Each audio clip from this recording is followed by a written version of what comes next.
Multicraft, épisode 8, le cadeau de bienvenue pour Antonin, par Overspace.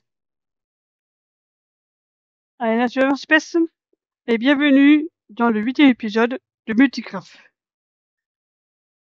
Les deux précédents épisodes sont du point de vue d'Antonin sur H, qui est le premier à être arrivé dans le serveur.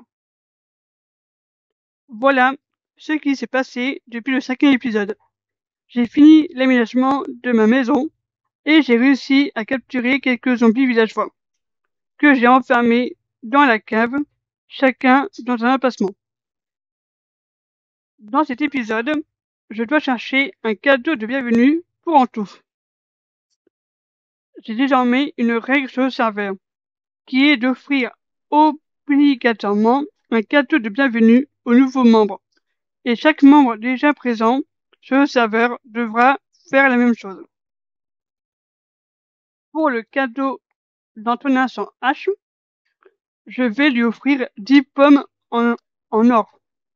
En offre, Antonin m'a dit qu'il vit dans un village à quelques minutes de chez moi.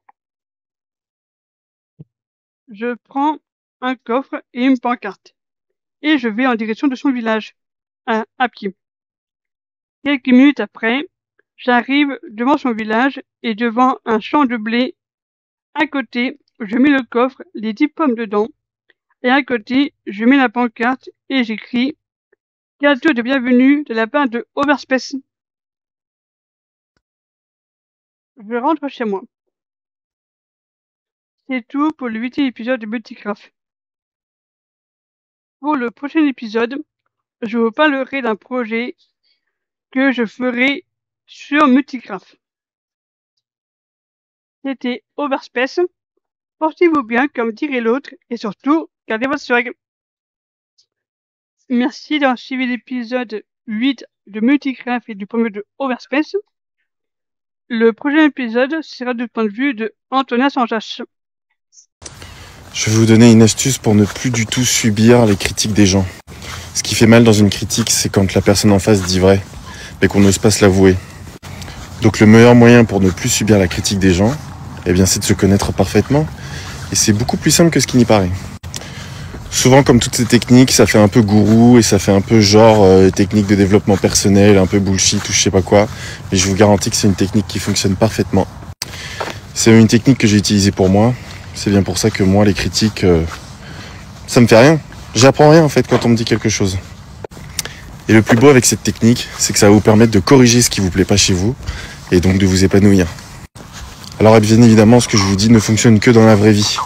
Ça ne fonctionne absolument pas sur les réseaux et sur Internet, puisque sur Internet, c'est exactement l'inverse qui fonctionne. Avoir confiance en soi, c'est pas hurler très fort ce dont on est capable de faire.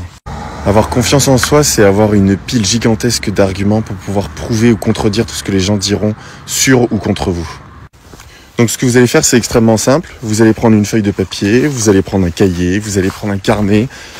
Faites-vous plaisir, allez chez Action, allez chez Cultura, allez dans la papeterie que vous préférez, achetez le plus beau carnet que vous trouverez, le papier le plus agréable sur lequel écrire que vous trouverez. Si vous êtes digital nomade, comme disent les boomers, utilisez votre ordinateur, votre tablette ou votre téléphone. Votre téléphone peut très bien le faire. Et vous allez tout simplement écrire la liste de tout ce qui vous déplaît chez vous. J'aurais clairement pu vous proposer l'inverse, tout ce qui vous plaît. Mais très souvent, les gens vont dire « Ah, mais moi, il n'y a rien qui me plaît chez moi, j'aime pas ci, j'aime pas ça. » Donc voilà, le plus simple, faites la liste de tout ce qui vous déplaît chez vous. Et vous mettez une ligne pour chaque élément. Une fois que vous avez fait ça, on prend la vieille technique scolaire à l'ancienne.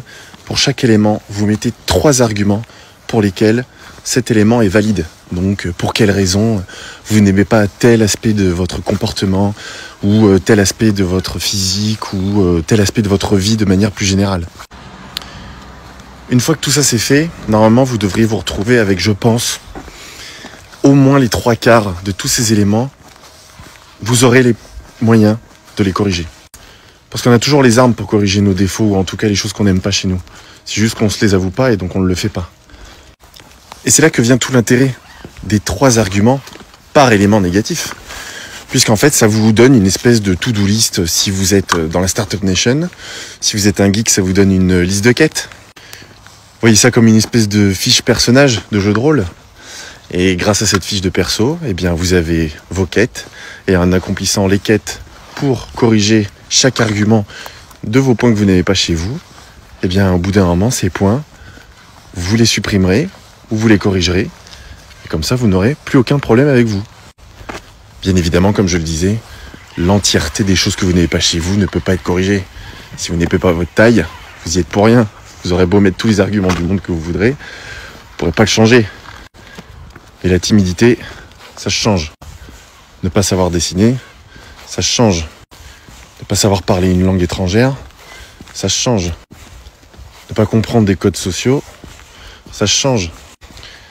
Et vu que vous aurez une vision moyen, voire très long terme, de ce que vous devez faire sur vous-même, ça signifie que la personne qui vous connaîtra le mieux, ce sera vous.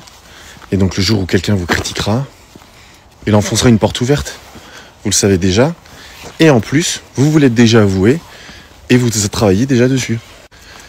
Donc n'hésitez pas à me dire en commentaire ce que vous en pensez. Et surtout, si vous voulez un exemple type pour faire ce genre de liste.